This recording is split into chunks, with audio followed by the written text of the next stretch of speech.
आज के इस वीडियो में हम पढ़ने वाले हैं क्लास 12th फिजिक्स का जो चैप्टर नंबर 3 है जिसका नाम है विद्युत धारा। के अंतर्गत हम पढ़ने वाले हैं किरचॉफ के नियम। निराश नहीं करूंगा, यदि आपके अंदर पढ़ने का जुनून है तो मुझे आपको पढ़ाने का जुनून है।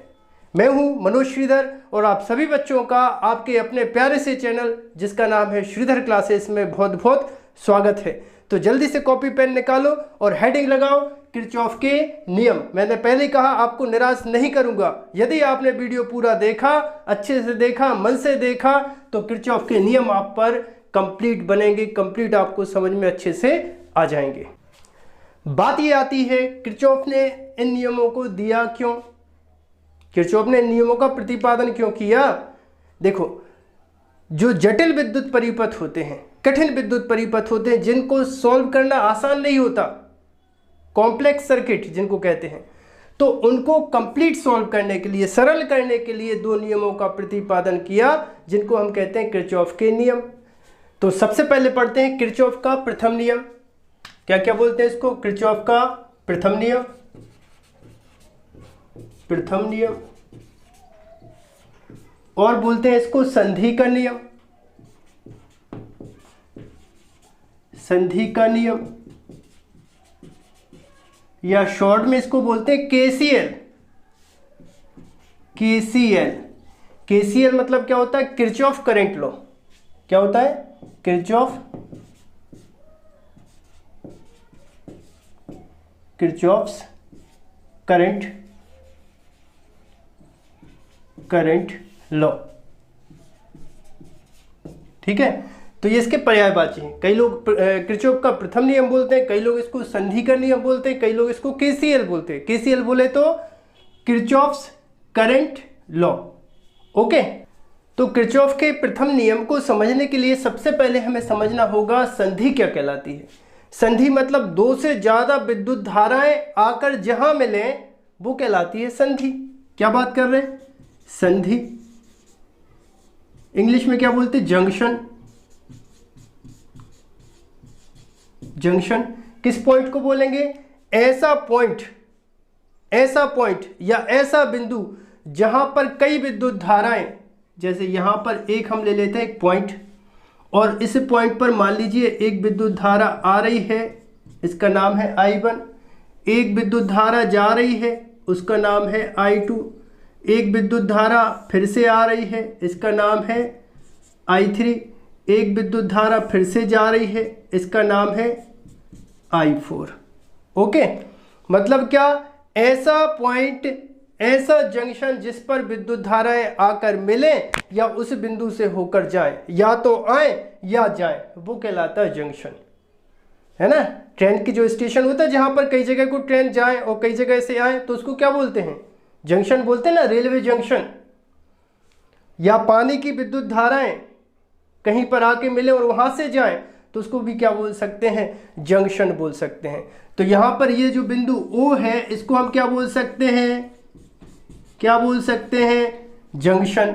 या फिर हिंदी में क्या बोल सकते हैं? संधि बोल सकते हैं। क्लियर है इतनी बात? संधि क्या होती है समझ गए? ओके, अब किरचॉफ के प्रथम नियम अनुसार किसी विद्युत परिपथ की किसी संधि पर मिलने वाली सभी विद्युत धाराओं का बीजगणितीय योग क्या होता है? जीरो होता है। मतलब क्या? सिग्मा I बराबर जीरो।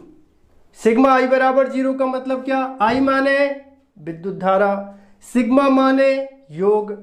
सभी विद्युत धाराओं का बीजगणितीय योग जीरो होता है। इसको हम कहते हैं किरचॉफ का प्रथम नियम।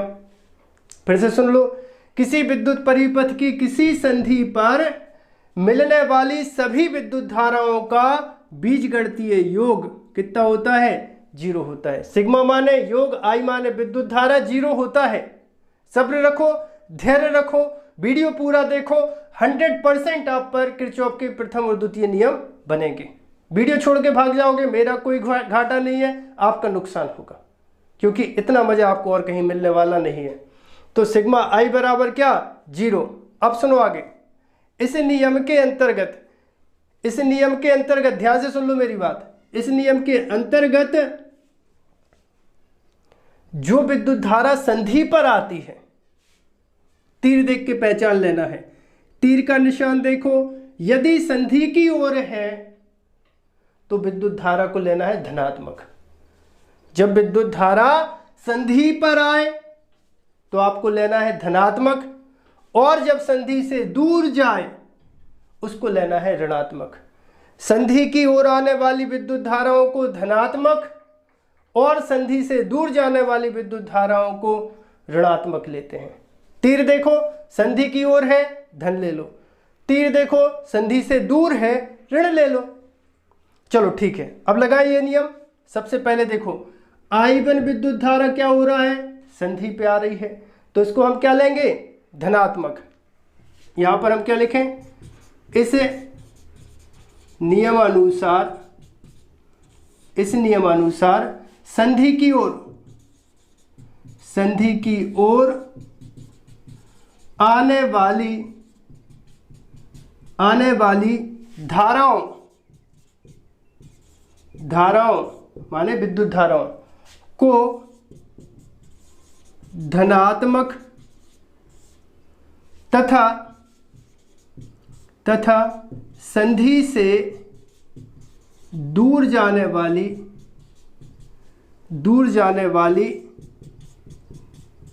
विद्युत धाराओं को ऋणात्मक लिया जाता है। ओके, संधि की ओर आने वाली विद्युत धाराओं को धनात्मक, जो संधि पे आ रही हैं विद्युत धाराएं उनको धनात्मक, और जो संधि से दूर जा रही हैं उनको लेना है ऋणात्मक। I1 विद्युत धारा से स्टार्ट हो जाओ। I1 विद्युत धारा देखो संधि पे आ रही है क्या, बिल्कुल आ रही है, तो I1 को ले लो धन I1। I2 देखो, I2 विद्युत धारा क्या हो रही, संधि से दूर जा रही है, तो माइनस क्या ले लें, माइनस I2। I3 देखो, I3 संधि पर आ रही है तो प्लस I3। I4 देखो, I4 संधि से दूर जा रही तो क्या ले लें, माइनस I4 बराबर कुल विद्युत धाराओं का बीजगणितीय योग कितना होता है, 0 होता है, तो यहां पर क्या लगा दें, 0।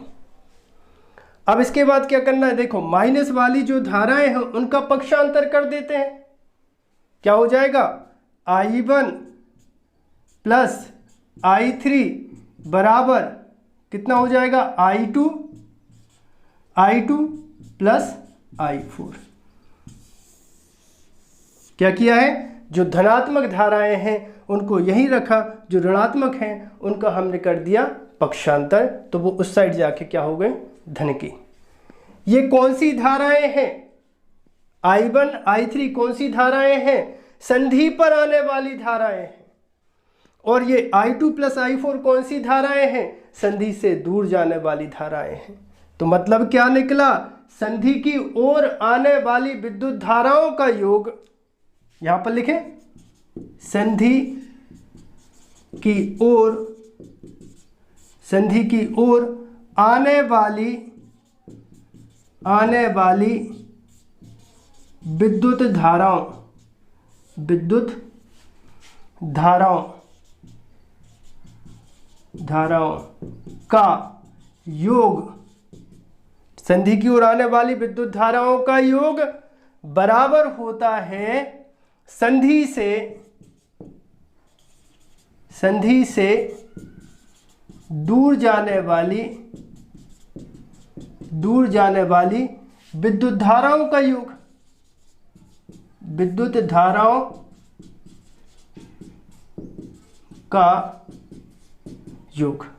ठीक है, संधि की ओर आने वाली विद्युत धाराओं का योगफल संधि से दूर जाने वाली विद्युत धाराओं के योगफल के बराबर होता है। ठीक है, 3 पॉइंट याद रख लो। क्या, किरचॉफ के प्रथम नियम अनुसार किसी विद्युत परिपथ की किसी संधि पर मिलने वाली सभी विद्युत धाराओं का बीजीय योग कितना होता है, 0 होता है। इस नियम के अंतर्गत संधि की ओर आने वाली धाराओं को धनात्मक, दूर जाने वाली धाराओं को ऋणात्मक लेते हैं, तो ये लिख देते हैं। धन वालों को यहीं रखो, धन वाली विद्युत धाराओं को यहीं रखो, माइनस वालों का पक्षांतर कर दो। तब क्या हो जाएगा, संधि की ओर आने वाली विद्युत धाराओं का योगफल संधि से दूर जाने वाली विद्युत धाराओं के योगफल के बराबर होता है। इसको हम कहते हैं किरचॉफ का प्रथम नियम। चलो अब समझते हैं किरचॉफ का द्वितीय नियम। किरचॉफ के द्वितीय नियम को क्या कहते हैं, पाश या लूप का नियम भी कहते हैं, या बंद जाल का नियम भी कहते हैं, या फिर केवीएल कहते हैं। केवीएल का मतलब होता है किरचॉफ वोल्टेज लॉ। ओके, अब अगर किरचॉफ का द्वितीय नियम समझना है तो आपको हम कुछ पॉइंट बता रहे हैं। सबसे पहले अगर आपने वो पॉइंट बहुत अच्छे से समझ लिए तो आप पर जीवन में कभी भी किरचॉफ का नियम भूलोगे नहीं, हर जगह लगा पाओगे। सबसे पहली बात सुनो, सबसे पहला काम सुनो, आपको एक पाथ चुनना है। एक पाथ मतलब एक रास्ता चुनना है, एक पाथ चुनना है। कहाँ चुनना है, सर्किट में। अब वो या तो हो सकता है क्लॉकवाइज या हो सकता है एंटी क्लॉकवाइज। या तो पाथ में आप ऐसे क्लॉकवाइज माने घड़ी की सुई की दिशा में चलो, या घड़ी की विपरीत दिशा में चलो। एक रास्ता चुनना पड़ता है, एक पाथ चुनना पड़ता है, ठीक है। वो क्लॉकवाइज भी हो सकता है और एंटी क्लॉकवाइज भी हो सकता है। अब जब रास्ते में परिपथ पे हम चलेंगे, देखेंगे, और यदि हमें सेल मिला तो सेल के विद्युत वाहक बल को लेंगे हम ई। और अगर हमें वोल्टेज मिला मतलब विभवांतर मिला तो लिखेंगे हम V बराबर IR। क्या लिखेंगे, IR। सेल मिला तो क्या लिखेंगे, E। जो भी सेल का नाम है E1 E2 E3 जो भी है वो सेल ज्यों का त्यों लिखते हैं E। अगर विभवांतर है यानी धारा है और प्रतिरोध है तो उसको लिखेंगे अपन। अब निशान कैसे लगाएंगे वो सुनो। जब हम दूसरा नियम समझो, पहला नियम समझ गए, जब क्लोज्ड परिपथ पे किरचॉफ का द्वितीय नियम लागू होता है, एक पाथ या एक रास्ता चुनना होता है। अगर सेल मिलता है तो विद्युत वाहक बल उसका लेंगे E, और अगर विभवांतर मिलेगा तो लेंगे क्या, IR। क्या लेंगे, IR। अब आगे देखो, जब हम धारा की दिशा में चले, ये वाला जो रास्ता अपन सेलेक्ट करेंगे, अगर वो धारा की दिशा में है, जिस दिशा में धारा है उसी दिशा में हमारा पाथ है, उसी दिशा में हमारा पाथ है। अब धारा कहाँ से आती है, धारा कहाँ से आती है, कहीं धन से आ रही होगी, धन सिरे से धारा स्टार्ट होती। कहाँ जा रही होगी, ऋण सिरे की ओर जा रही होगी। विद्युत धारा कहाँ से आ रही होगी, कहीं धन से। कहाँ जा रही, कहीं ऋण की ओर। हम भी कहाँ जा रहे हैं, धारा की दिशा में जा रहे हैं, मतलब हम भी कहाँ जा रहे हैं, धन से ऋण सिरे की ओर जा रहे हैं। तो हमेशा विभवांतर को हमेशा ऋणात्मक लेना है। बोलो सही है, क्लियर है। जब धारा की दिशा में चले तो विभवांतर हो चाहे विद्युत वाहक बल हो, हमेशा क्या लेना है, ऋण लेना है, माइनस लेना है। क्लियर, इतनी बात लिख दें यहाँ पर। जब धारा की दिशा में, जब धारा की दिशा में चलते हैं तो विभवांतर ऋणात्मक लिया जाता है।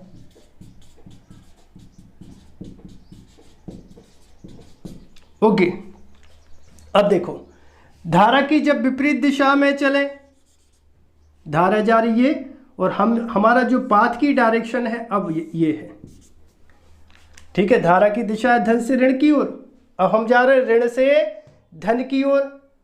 तब क्या करेंगे, जब धारा की विपरीत दिशा में चले, जब धारा की विपरीत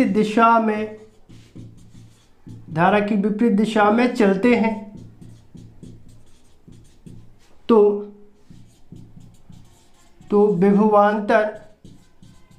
विभवांतर कैसा लिया जाता है, ऋणात्मक लिया जाता है, ठीक है। जब धारा की दिशा में चले तो विभवांतर ऋणात्मक। जब धारा की विपरीत दिशा में चले तो विभवांतर धनात्मक है। अगला एक पॉइंट और देखो, अगर हमारे रास्ते के बीच में जो हमने पाथ चुना है उसके बीच में कोई हमें सेल मिल जाए, जैसे मान लीजिए ये सेल मिला और ये हमारे पाथ की डायरेक्शन है, पाथ जो हमने रास्ता चुना है वो है। जब पाथ में कोई सेल मिले तो सेल के ऋण ध्रुव से धन ध्रुव की ओर जाओ तो विद्युत वाहक बल को लेना है हमेशा धनात्मक, इसको हमेशा लेना है धनात्मक। क्या है, जब सेल के कहाँ ऋण ध्रुव से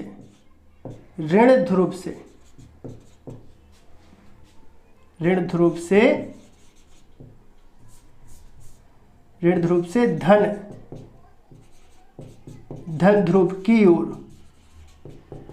ओर चले तो विद्युत वाहक बल हमेशा लेना है धनात्मक। जैसे ये विद्युत वाहक बल है तो बराबर क्या लेंगे हम E, इसका विद्युत वाहक बल क्या लेंगे धनात्मक। कब, जब सेल के ऋण ध्रुव से धन ध्रुव की ओर चले तो विद्युत वाहक बल धनात्मक, और जब धन से ऋण की ओर जाए, जब सेल के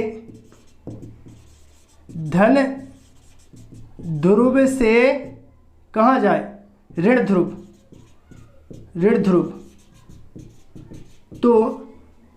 तो विद्युत वाहक बल हमेशा लिया जाएगा -E।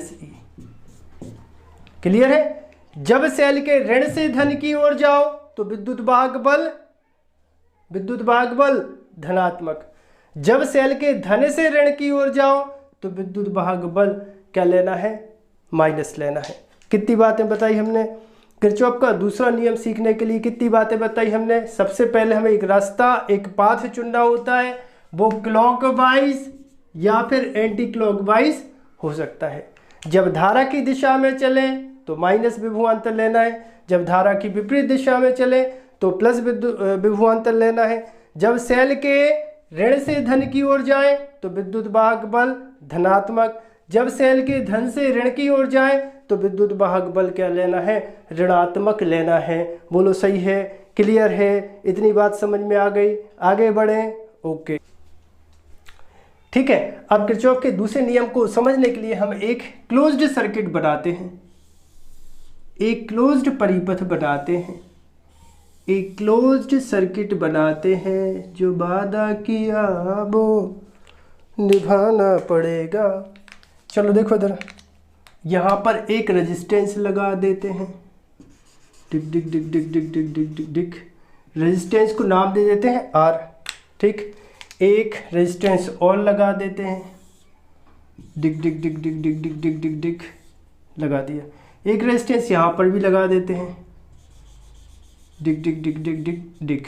कितने रेजिस्टेंस हो गए 3, तो इनको नाम दे देते हैं R1 R2 R3। 3 रेजिस्टेंस हो गए। यहाँ पर एक सेल लगा देते हैं, एक सेल लगा देते हैं, धन ऋण नाम दे देते हैं E1। यहाँ पर एक और सेल धन ऋण E2। ओके, परिपथ को नाम दे दें A B C D E A। ठीक, ये लिया हमने एक क्लोज्ड सर्किट या क्लोज्ड परिपथ। ओके, यहाँ पे सेल E1 है तो ये धारा देगा I1, ये सेल E2 है तो इससे धारा लेते हैं I2। आगे देखो, जब ये धारा और ये धारा नीचे आएगी तो जुड़ जाएगी, क्योंकि उनकी एक ही दिशा हो जाएगी, एक ही दिशा होने के कारण आपस में जुड़ जाएंगी। तो जब धारा D से A की ओर आएगी यहाँ पर, तब ये धारा बन जाएगी I1 प्लस I2। तो I1 प्लस I2 धारा कहाँ जाएगी, रेजिस्टेंस R3 में से होकर जाएगी। उसके बाद धारा कहाँ आ जाएगी, यहाँ पर आ गई I1 प्लस I2 धारा अब I1 प्लस I2 धारा का क्या होगा, बिंदु C पर इस सेल को वापस करेगी धारा I2। मतलब जो धारा, जो बैटरी, जो सेल जितना करंट छोड़ती है उतना वापस लेती है। आप किसी को जितना पैसा उधार दें उतना ही पैसा वापस लेते हैं कि नहीं।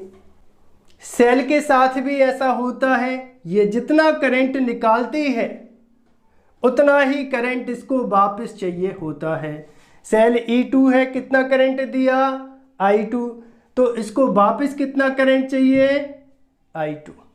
सेल E1 है, कितना करंट दिया I1, इसको वापस कितना चाहिए, वापस कितना चाहिए I1, कितना वापस चाहिए I1। बात क्लियर है। जो सेल जितना करंट छोड़े उतना करंट उसको वापस कर दो। ठीक है, क्लियर है इतनी बात। चलो ठीक। अब किरचॉफ का द्वितीय नियम, सोचो इतने कॉन्सेप्ट समझने के बाद किरचॉफ के दूसरे नियम पर हम आ पाए हैं। अब किरचॉफ का द्वितीय नियम होता है, प्रतिरोधों तथा सेलों से युक्त किसी बंद परिपथ के चारों ओर एक बंद परिपथ ले रहे, कौन सा, A B C D A। बंद परिपथ हुआ कि नहीं, कैसे बंद करोगे, A B C D A। तो प्रतिरोधों, ये प्रतिरोध हो गया, ये सेल हो गया, दो सेल लगी E1 E2। तो प्रतिरोधों और सेलों से युक्त किसी विद्युत परिपथ के चारों ओर विभवों में परिवर्तनों का बीजगणितीय योग 0 होता है। क्या बोला, विभवों मतलब विभव, परिवर्तन मतलब डेल्टा भी, का बीजगणितीय योग मतलब क्या, सिग्मा, बराबर क्या होता है 0। इसको कहते हैं किरचॉफ का द्वितीय नियम। विभवों में परिवर्तनों का बीजगणितीय योग, इसका विभव अलग होगा, इसका विभव अलग होगा। तो चारों ओर विभव में जो परिवर्तन होता है उनका योग 0 होता है। इसको हम कहते हैं किरचॉफ का द्वितीय नियम। चलो ठीक है। अब यहां पर देखो जरा, बंद परिपथ कौन सा है, A B C D A में। ठीक है, बंद परिपथ A B C D A में किरचॉफ का द्वितीय नियम लगाते हैं। अब किरचॉफ के द्वितीय नियम में सबसे पहले हमने क्या बताया था, हमें एक रास्ता चुनना होता है, एक रास्ता चुनना होता है। चलो तो ठीक है, कोई एक हम रास्ता चुन लेते हैं। हम चलते हैं B से A D C A, जहां से चलो वहीं पहुंचो। जैसे A से चलो पूरा राउंड लगाओ, A पर वापस आओ। कौन से परिपथ में बात कर रहे हैं, A B C D A। अगर मान लो आप B से चल रहे हो, B A D C A, कैसे चल रहा, इस तरह से। तो देखो जैसे ही B से A पर हम जा रहे हैं, सबसे पहले हमें क्या मिला, रेजिस्टेंस मिला, प्रतिरोध मिला। यहां इसके सिरों के बीच में जो विभवांतर V बराबर क्या होगा, IR। धारा कौन सी है, I1। रेजिस्टेंस कौन सा है, I1 R1। तो यहां पर लिख दे हम क्या, I1 R1।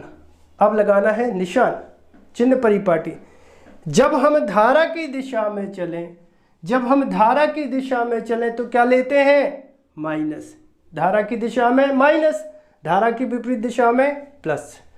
तो यहां पर हो गया -I1 R1। अब आगे बढ़े तो हमें मिला सेल। सेल के कहाँ जा रहा है, ऋण से धन की ओर।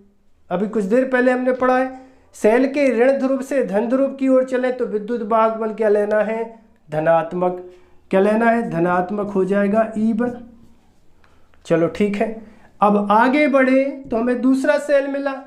अब दूसरे सेल के कहाँ जा रहे हैं, ऋण से धन की ओर।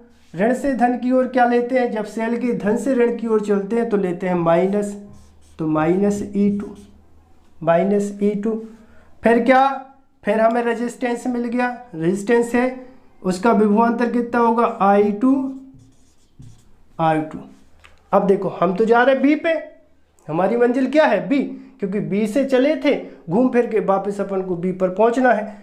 तो यहां से हम जब जा रहे हैं तो धारा आ रही है इस ओर, I2 धारा आ रही है इस ओर और हम जा रहे हैं उसके विपरीत ओर, क्या लेंगे हम, प्लस। ठीक है, और इसके बाद यहाँ कुछ लगा नहीं है और वापस हम पहुँच गए कहाँ पर, बिंदु बी पर। सो बराबर क्या हो जाएगा, 0। ये क्या है, विभवों में परिवर्तनों का बीजगणितीय योग क्या हुआ 0। ठीक है, या फिर इसको कैसे लिख सकते हैं, या फिर इसको लिख सकते हैं E1 माइनस E2 बराबर, इसका पक्षांतर किया तो ये हो जाएगा I1 R1 प्लस और माइनस इसका पक्षांतर किया तो माइनस I2 R2। ये किरचॉफ का दूसरा नियम। ठीक, चलो नीचे वाला परिपथ कौन सा है, DCEAD, ए डैश कर देते हैं यहाँ पर। चलो देखो कौन सा हो जाएगा, DCEAD। यहाँ पर लिखें बंद परिपथ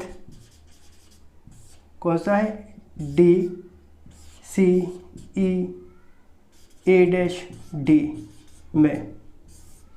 ठीक है, किरचॉफ का दूसरा नियम लगाएं कहीं से भी। चलो चलते हैं C से D, D से A डैश से E और E से फिर वापस चलेंगे अपन C पर। तो जब C से आगे बढ़े तो हमें मिला रेजिस्टेंस मिला। रेजिस्टेंस कितना है, R2। धारा कितनी प्रवाहित हो रही है, I2। अब हम जा रहे हैं धारा की दिशा में क्या लगाते हैं, माइनस। फिर मिला हमें सेल के ऋण से धन की ओर क्या लगाते हैं, धन E2। वापस आए यहाँ पर R3, तो धारा कितनी है, I1 प्लस I2। रेजिस्टेंस कितना है, R3। धारा की दिशा में जा रहे हैं, माइनस। वापस पहुँच गए C पे, बराबर कितना, 0। मतलब क्या हो जाएगा, मतलब हो जाएगा E2 बराबर I2 R2 plus I1 plus I2 और ये I3। ठीक है, इसका और इसका कर दिया है पक्षांतर, तो E2 बराबर ये। यहाँ पर ये है किरचॉफ का दूसरा नियम। कैसा लगा आप सभी को वीडियो? यदि वीडियो आप सभी को अच्छा लगा हो तो आप हमारे चैनल को सब्सक्राइब करें, वीडियो को लाइक करें, वीडियो को अपने दोस्तों के साथ शेयर करें। उनका भी भला, आपका भी भला और मेरा भी भला। मिलते हैं अगले वीडियो में। ओके।